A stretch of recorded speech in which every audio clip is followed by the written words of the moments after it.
Well, hello, I'm Jerry McKee. We're going to do a special prime time tonight, and I'm trying something new, so bear with me just a little bit. This is coming from the University Parent, and they want to be talking about opioids, fentanyl for youth, and it's supposed to be a Zoom call, which I'm connected to. But I wanted to share this with you, and I forgot to turn the phone off and to an unknown caller. But I just want to let everyone know to listen to this and go back and listen to it because of, we just don't know our kids nowadays what some of them are taking. We know that it's rapid. We've got a lot of overdoses, and this might be some good information. And I'm kind of looking behind me a little bit. Just got my other computer in just to see. Give me a second here to get off of this here too. Room yet, and if anybody's ever used Room. Okay, saying I got bad internet. Wow. I don't see how I have bad internet. I got good internet. Okay, let me check something here. I just want to get ahead of the game here. And the settings and yeah, good here. Okay, okay, we're getting ready to go right now, and let me do a couple things here to make it big. And here we go, let me print it over. They are with Zwolak Training and Consulting.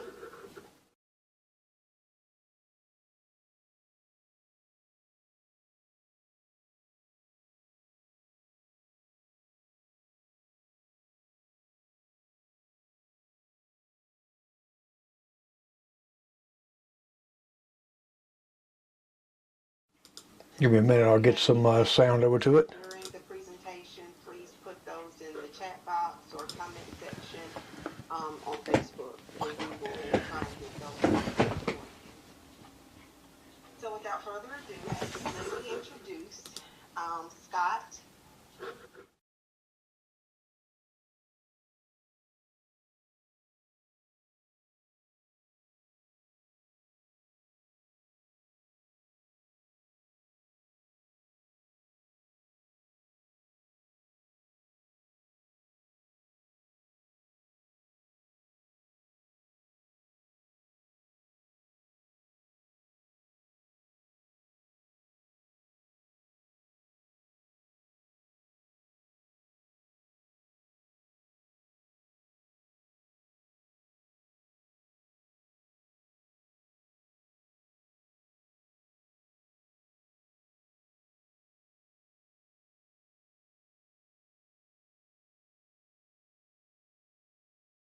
Attended additional training at the South Carolina Criminal Justice Academy and continued his Class 1 certification working for Richland County until May of 2012.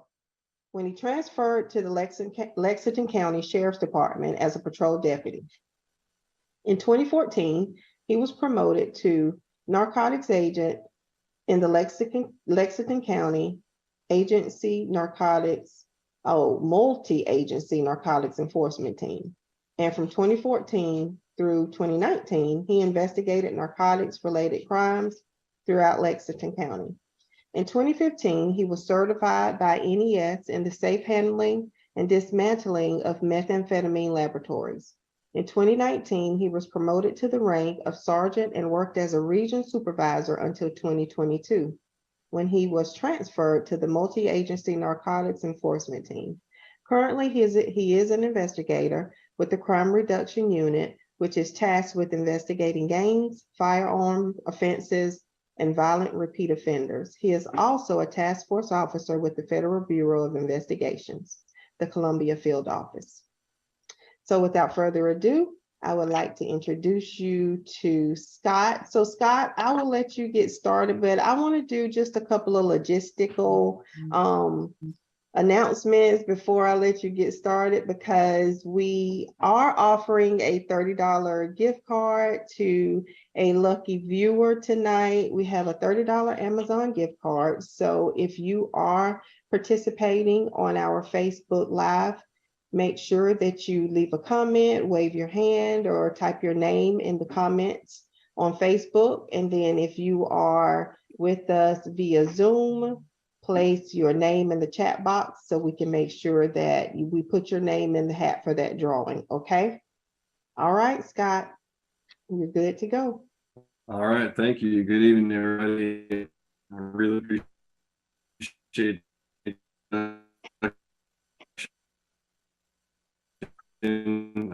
A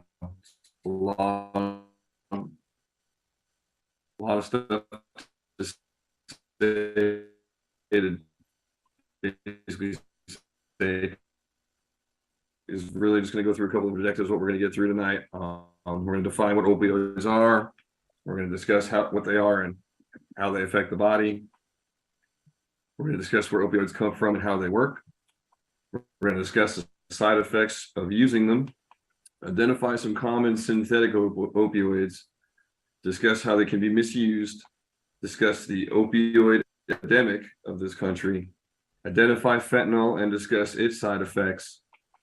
We're going to discuss children and teens' use of opioids and fentanyl and some signs of overdoses and treatments of them.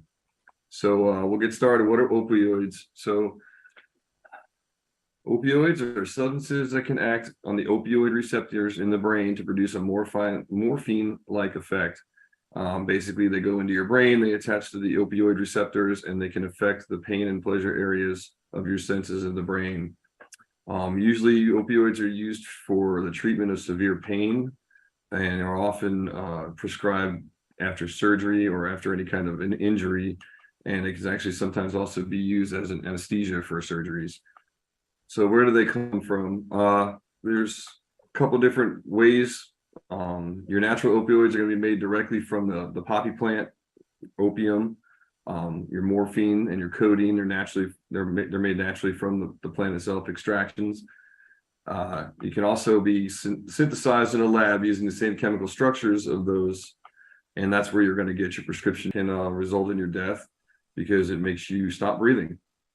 So some of the side effects of opioid use in the short term, some people have reactions to it. It can cause itchiness or sweating, nausea, vomiting, dry mouth, constipation, confusion, again, that feeling of euphoria. Surprisingly, it can actually increase your sensitivity to pain. It can make you sleepy. It can make you unconscious. It can put you to sleep. It can make you dizzy. And again, that dangerous respiratory depression where your body will actually go to sleep and forget to breathe. And that's one of the signs or one of the symptoms of an overdose. The long-term use, you can build a tolerance to the drug. If you're taking opioids, you can find that what used to take one pill maybe takes more than one pill. You have to increase your dose in order to receive that same effect, which could then make your body dependent on it. An opioid, when an opioid is in the body, and we're going to talk about a few of these things later on too, but it's one of the few drugs that you can take that will actually rewire your brain to where your brain thinks it needs that drug to survive. So it can make you really sick if you don't take it, and it can make you really crave it. So it's a chemical change that happens in your brain. So those that become physically dependent upon the drug can have some really unpleasant withdrawal symptoms when they stop taking it. So some of your common synthetic opioids, your prescription drugs, are going to be your oxycodone, which your brand names are going to be your OxyContin or your Percocets. And there's a couple examples there. Your hydrocodone or Vicodins, your morphine, which could be injectables or pills, and the brand names on that are Avenza or Acadian. Your oxymorphone or Opana, and that's a couple of pictures there of the different dosages that come in different colors. Methadone, which you may have heard of, like methadone clinics. Methadone is often used as a replacement drug to try and wean people off of methamphetamine addiction. And then of course your codeine, your prescription strength codeine, syrup, cough syrup. So how are people misusing opioids? Kind of what I touched on really. Taking a prescription in a way other than it's instructed, either taking more than you're supposed to, more often than you're supposed to, or just something you're not supposed to be taking at all, getting a hold of a prescription that's not for you, getting prescription pills from a friend or a family member, you know, hurting your back and calling a friend because you know that they had knee surgery last year and maybe taking some painkillers to help you that aren't prescribed for you, or just taking them to get high, you know, feeling that euphoria. Mixing prescription opioids with alcohol or other drugs, specifically depressant drugs, is a bad idea. And then we find that when people are really into using it more than just starting off, they'll open the capsules and dump the powder out, or crush the pills down, and they'll either snort them or dissolve them in a liquid and then inject them directly into a vein. So one question we get a lot: can prescription opioids lead to addiction? And absolutely 100% yes. As I mentioned, again, opioids, the way that it rewires your brain, is highly addictive, and repeated misuse of the prescription opioids can lead to what they're now calling opioid use disorder, or OUD, but to be honest with you, it's just a fancy word for addiction. It's a medical illness which ranges from mild to severe and temporary to chronic. But again, all it is that they want to have a nice way to say people are addicted to opioids because it's such a problem. And addiction develops when continued misuse of the drug changes the brain. Again, you'll hear that said several different times because it's that important. And it causes health problems and failure to meet responsibilities at work, or school, or home. So again, all a nice way of saying that you are putting the drug over your family, over your school, over your work, and that in itself is the definition of addiction. Again, opioids make the brain and the body believe that the drug is necessary for survival. So people who are often addicted to opioid medication and stop using the drug can have severe withdrawal symptoms that begin as early as a few hours after the drug was last taken. These symptoms can include muscle and bone pain, problems sleeping, diarrhea and vomiting, cold flashes, severe cravings for the drug, again, basically addiction, uncontrollable leg movements.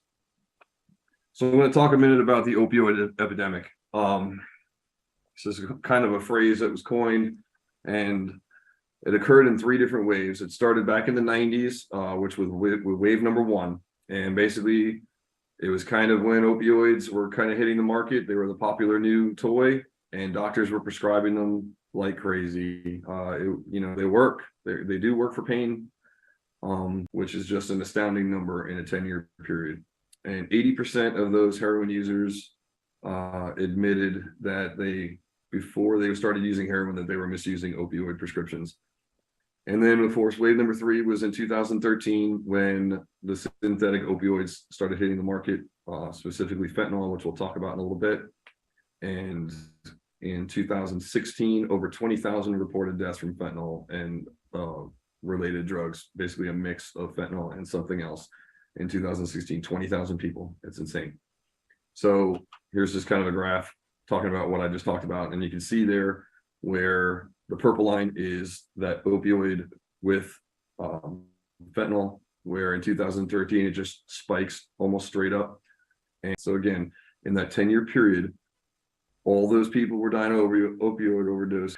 That's 1,127 overdoses per year in South Carolina. 2.23 of all the deaths are from drug overdose.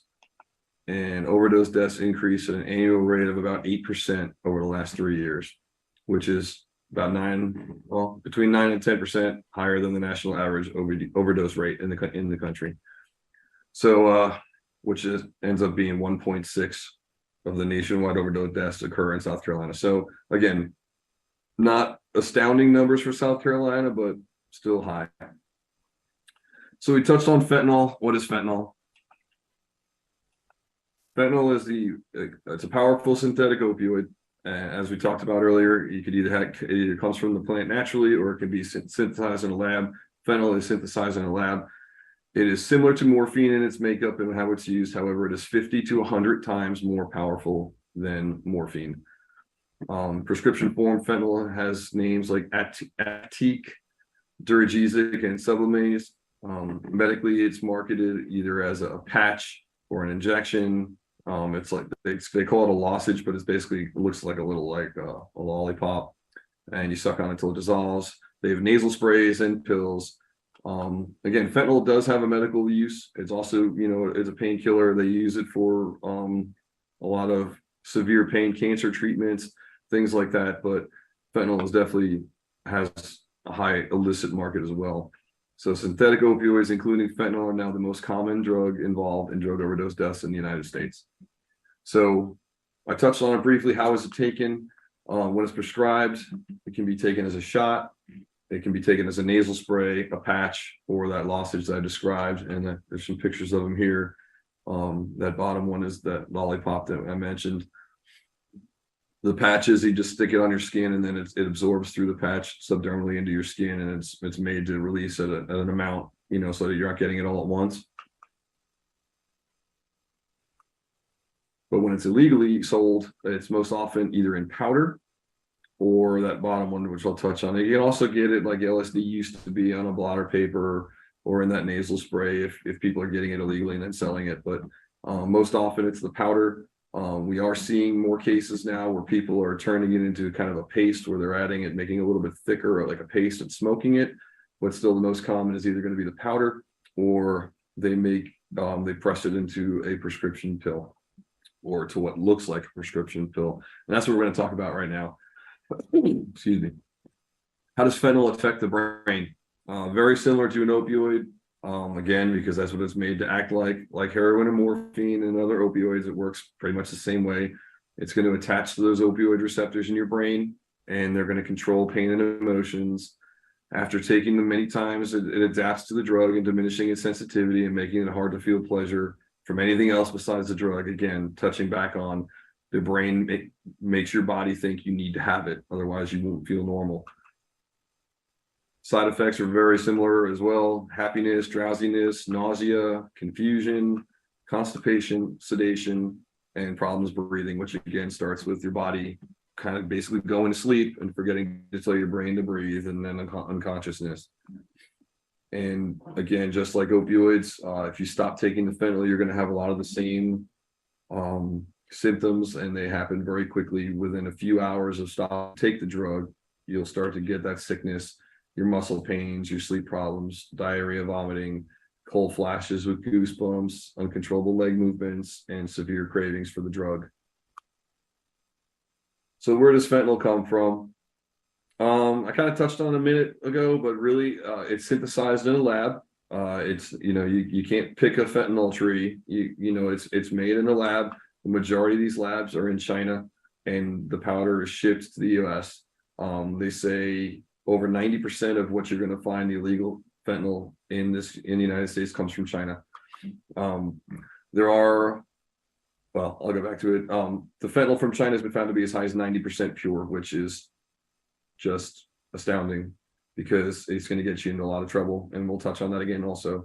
But as I started to say, there are some folks in Mexico, some drug cartels that'll bring the precursors over from China and make their own fentanyl and try and go that route. But we found that the majority of that fentanyl is only about 10% pure, not as strong as the powder that's coming out of China, already put together. So why is it so dangerous? And again, you're going to hear a lot of repeating in this thing because I really need to drive it home. But fentanyl, again, it's 50 times stronger than heroin and 100 times stronger than morphine. So what does that mean? It means that the very little bit of it is going to get you either very high or very sick or death, because it is highly addictive, because it is so strong, because it only takes a tiny amount to be lethal, and the lethal dose is only 2 milligrams. And I'm going to show you that in a second. And it's amazing what little bit 2 milligrams is. And often people don't know that they're even taking fentanyl, and we'll touch on that as well. So here's an example of 2 milligrams of lethal fentanyl, and that is the microscopic tip of a pencil. So just that little tiny white bit at the end of that pencil is enough to kill a human adult. Here's a comparison of the drugs we've been talking about and their lethal dosages. On the left, you can see heroin, and there's just a little bit in the bottom of that container. Its lethal dose is about 30 milligrams.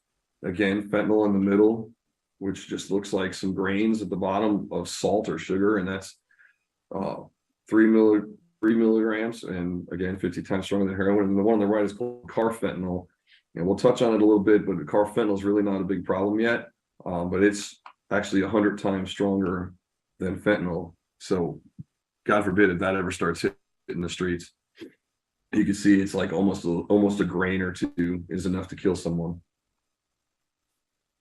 So there's a picture of just an average Abe Lincoln penny, and that little white speck next to it is the lethal dosage of fentanyl. Again, I wanted to kind of give you an idea again, but we're going to talk about carfentanil for a second. And again, it's another synthetic opioid. It's very similar to fentanyl, except it's 10,000 times more potent than morphine, or 100 times the potency of fentanyl.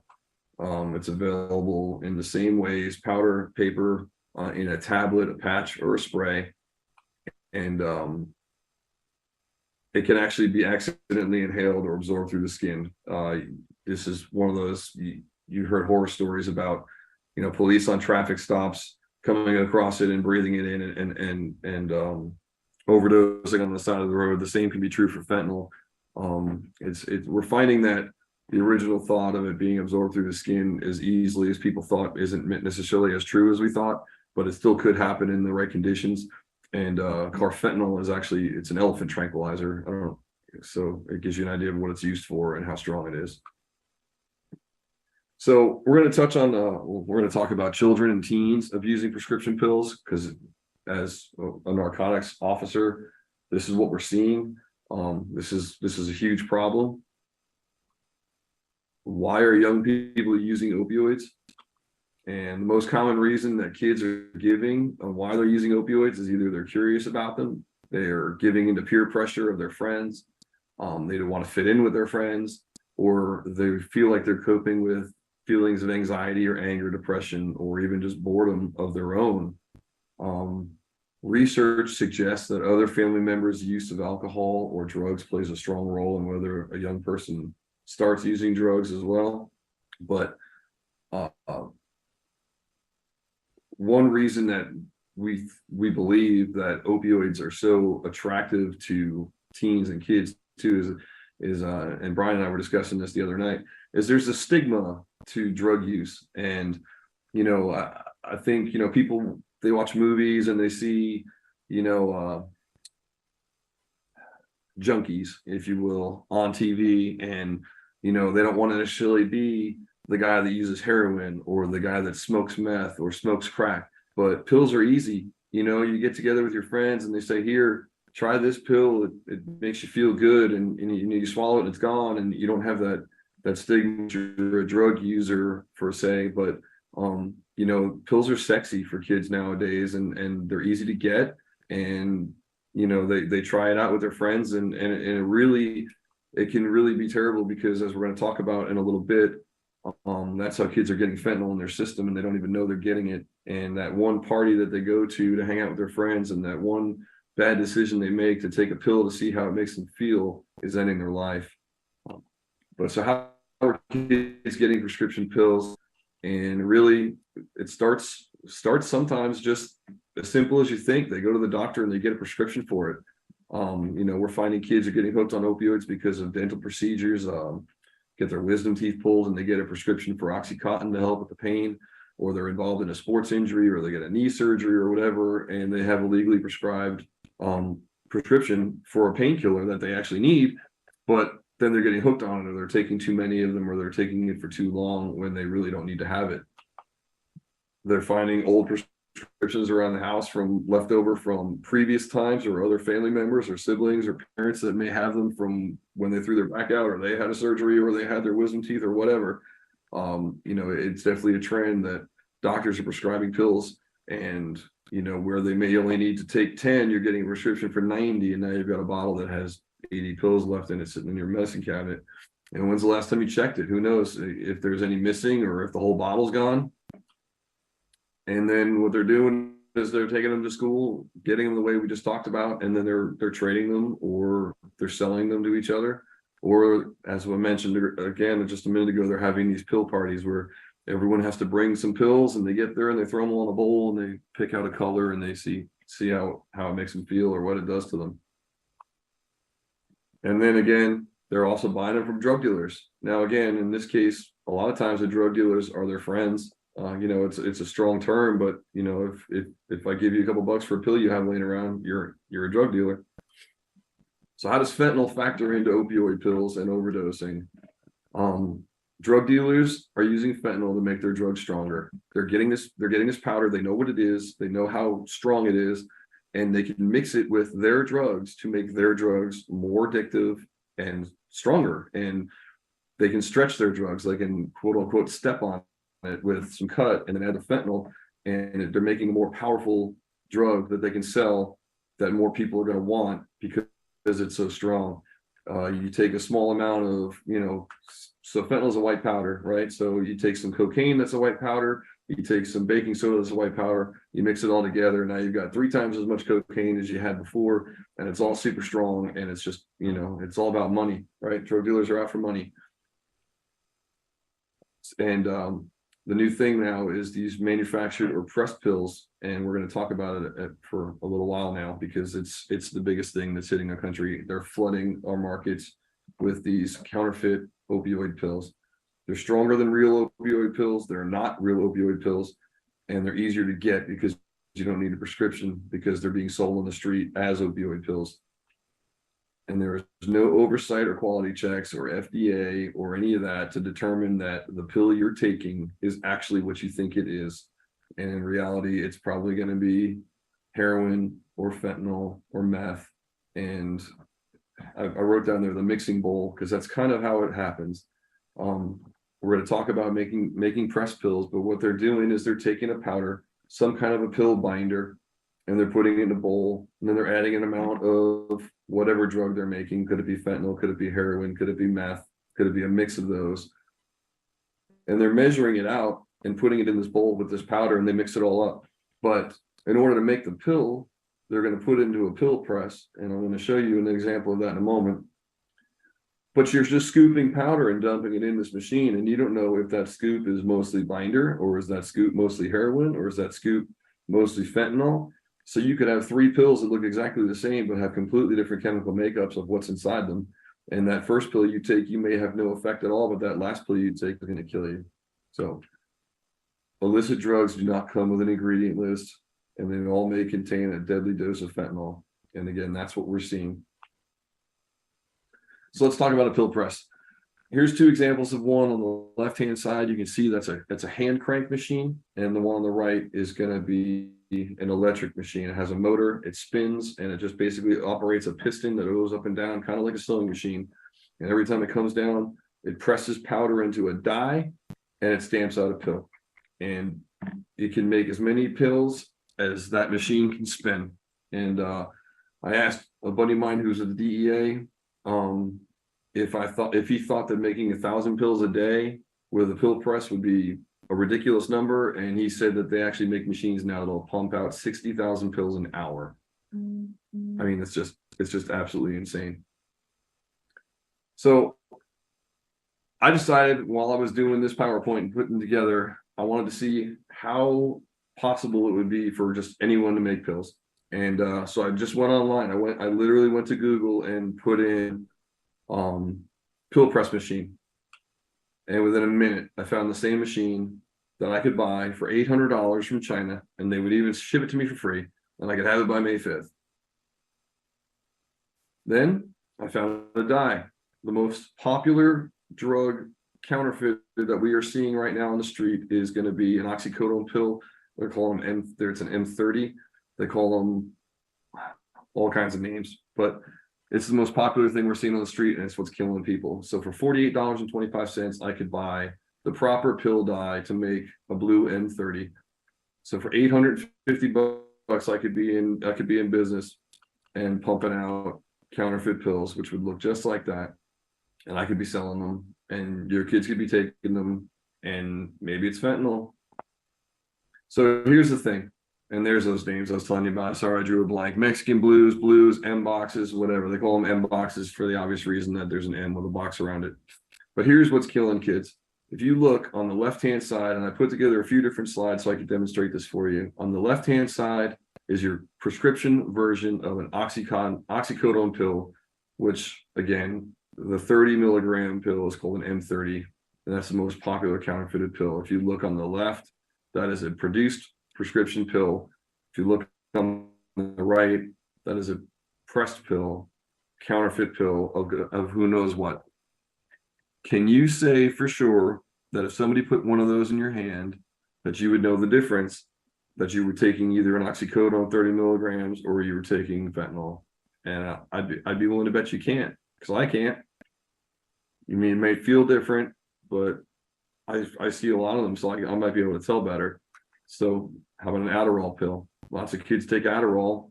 Lots of kids take Adderall when they're not supposed to take Adderall, because the mill helps them concentrate, it helps them study. Kids in college take them all the time. Well, how do they know that they're not buying a fentanyl pill? How about Xanax or alprazolam? It's called a Valium.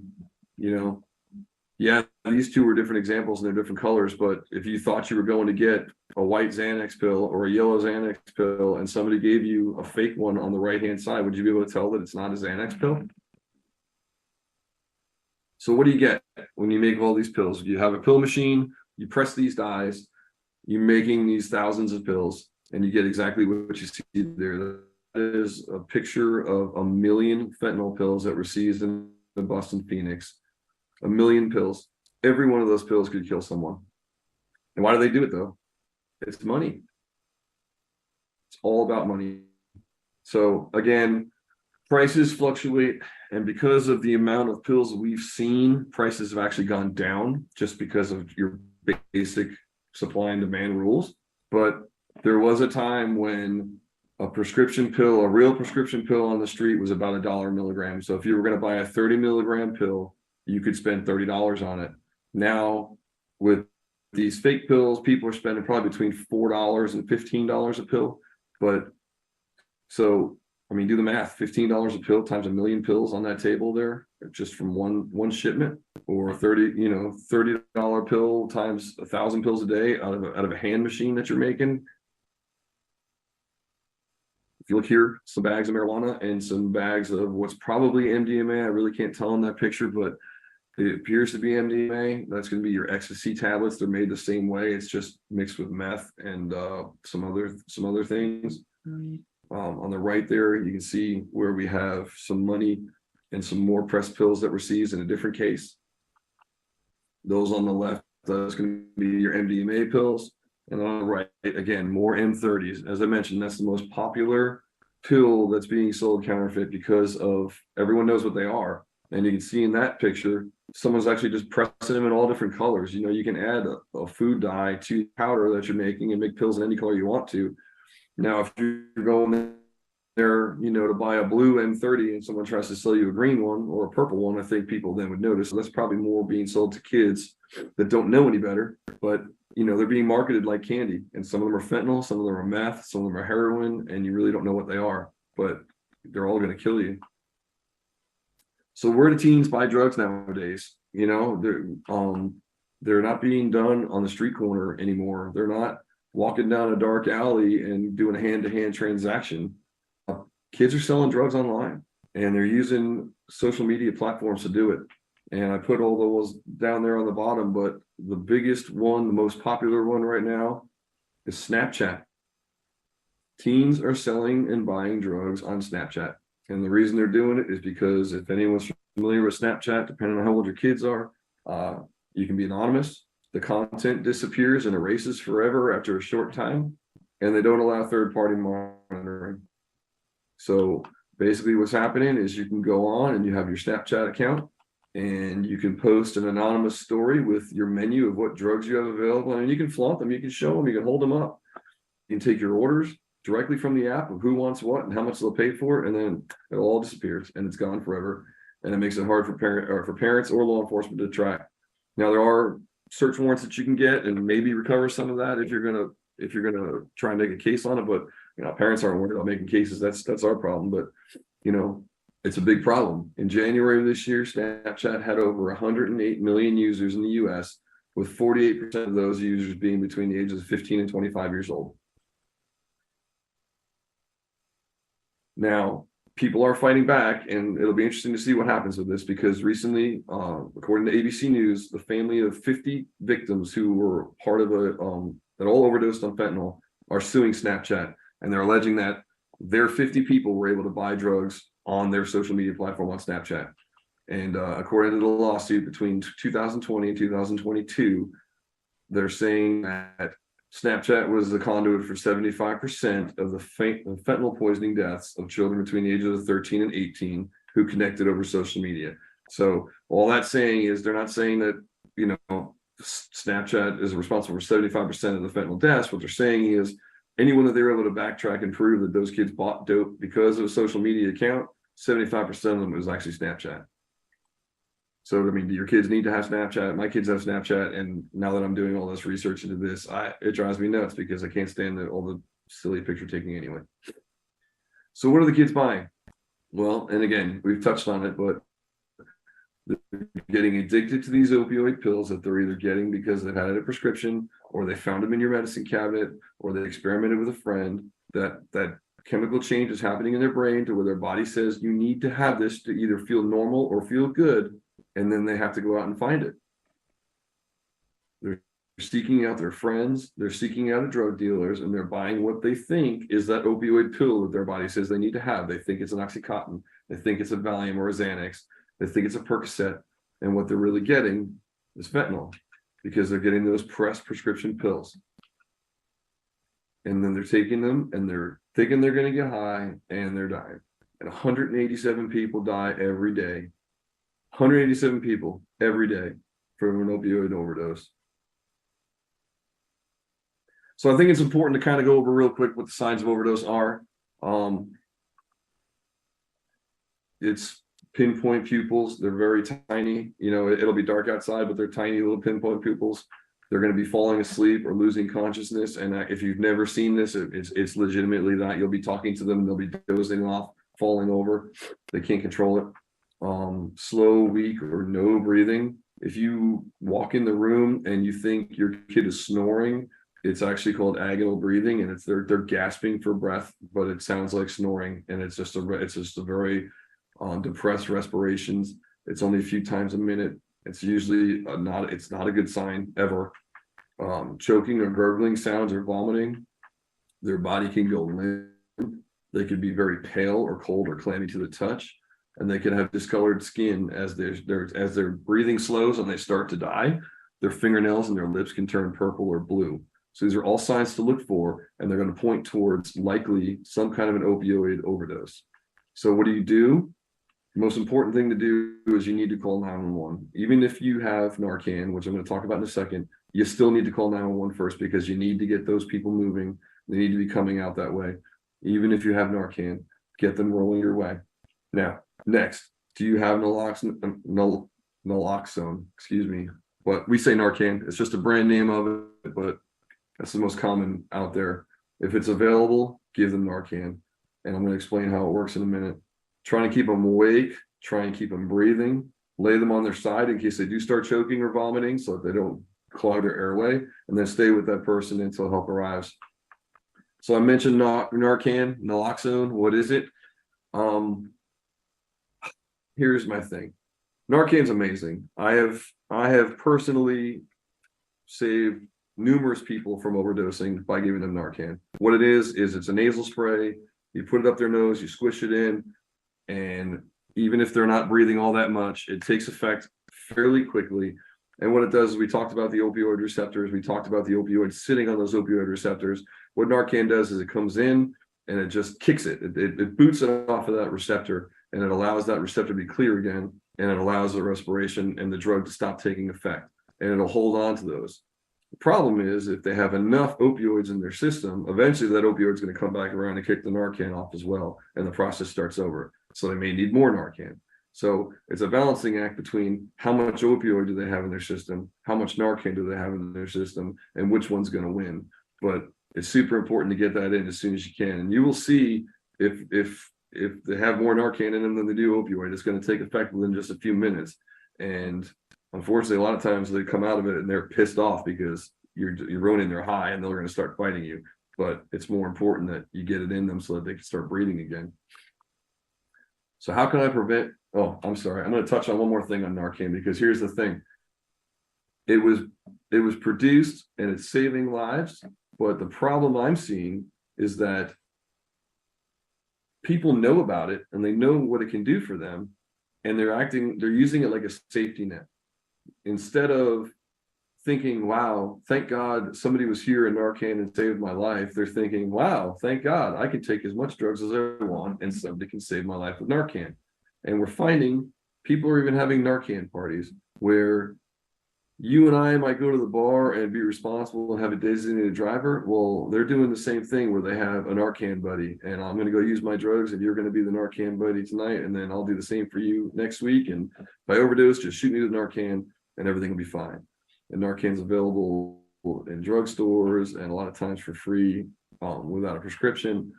And I mean, it's great. It's saving people's lives, but at the same time, it's almost having people feel like there's no responsibility anymore and they can take more drugs.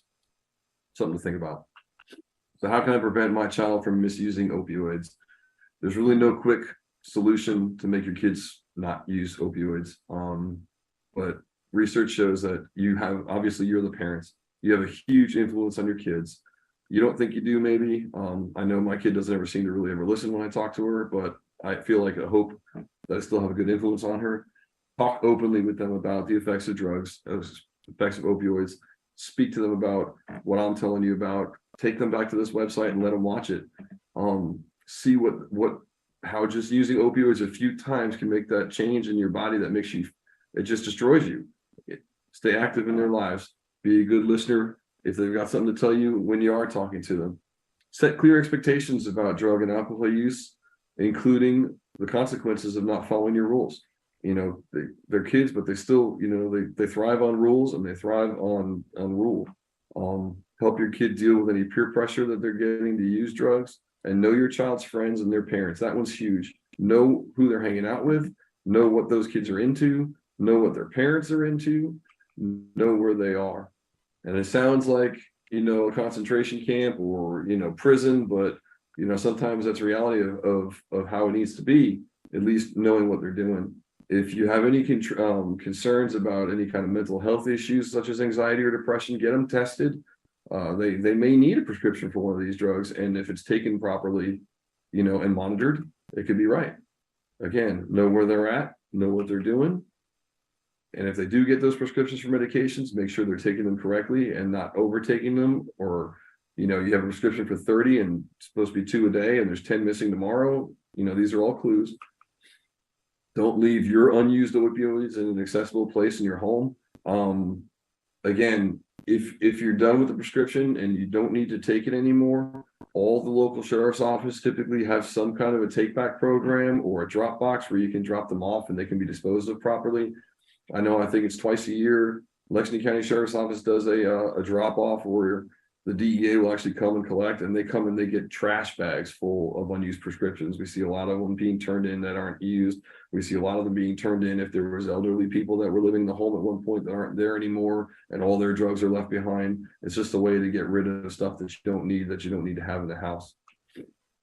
Supervise your teen activities. Talk to your children often, and don't ignore signs that your child is changing in a negative way. So I'm going to just touch on a couple of quick closing points, and then I see that there's some questions here. I know that they're being monitored by the other folks that are helping me out, and I appreciate it. I may have answered them in what we were going through. I may not have. We're going to check in a second. Again, closing points. Fentanyl is a super powerful synthetic opioid. It's similar to morphine, but up to 100 times stronger. In its prescription form, it's for pain, but it's made illegally in China, and it's coming here, and people are making pills out of it, and it's terrible. I can't even stress it enough. It's getting me all messed up. Fentanyl and other synthetic opioids are the most common drugs involved in opioid death or overdose deaths. That is hands down 100% true. Almost every time we go out on a death, no matter what they say their friends took or whatever, the autopsy is going to come back and show that there was fentanyl in their system almost every time. It's being made into counterfeit prescription pills that look like real prescription pills, and that's what people are buying and they think they're taking them. It's being mixed with other drugs such as cocaine, heroin, methamphetamine, and MDMA. We really don't see it being mixed with marijuana too much just because it's a powder and it's tough to mix it in there. But certainly with those other ones and getting pressed into those pills. And it's especially dangerous because people are usually unaware that they're even taking fentanyl. At the end here, I put down a bunch of resources. Some of them are they're all really great. Some of them are great because they've got, like, for example, the National Institute on Drug Institute websites. There's specific ones there for parents and for teens to read separately, which is great.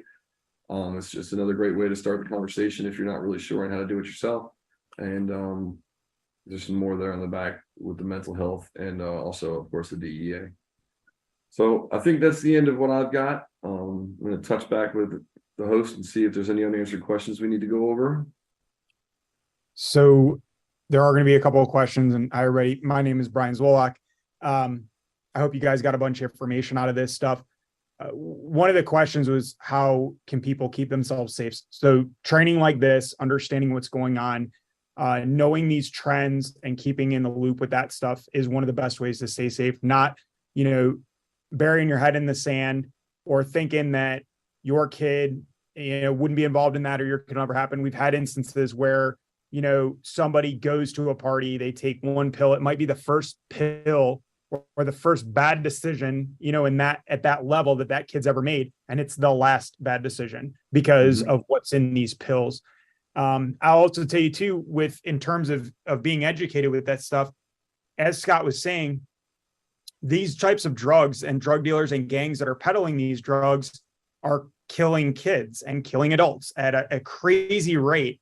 And the fact that it doesn't get a little more attention than it has is sad, in my opinion.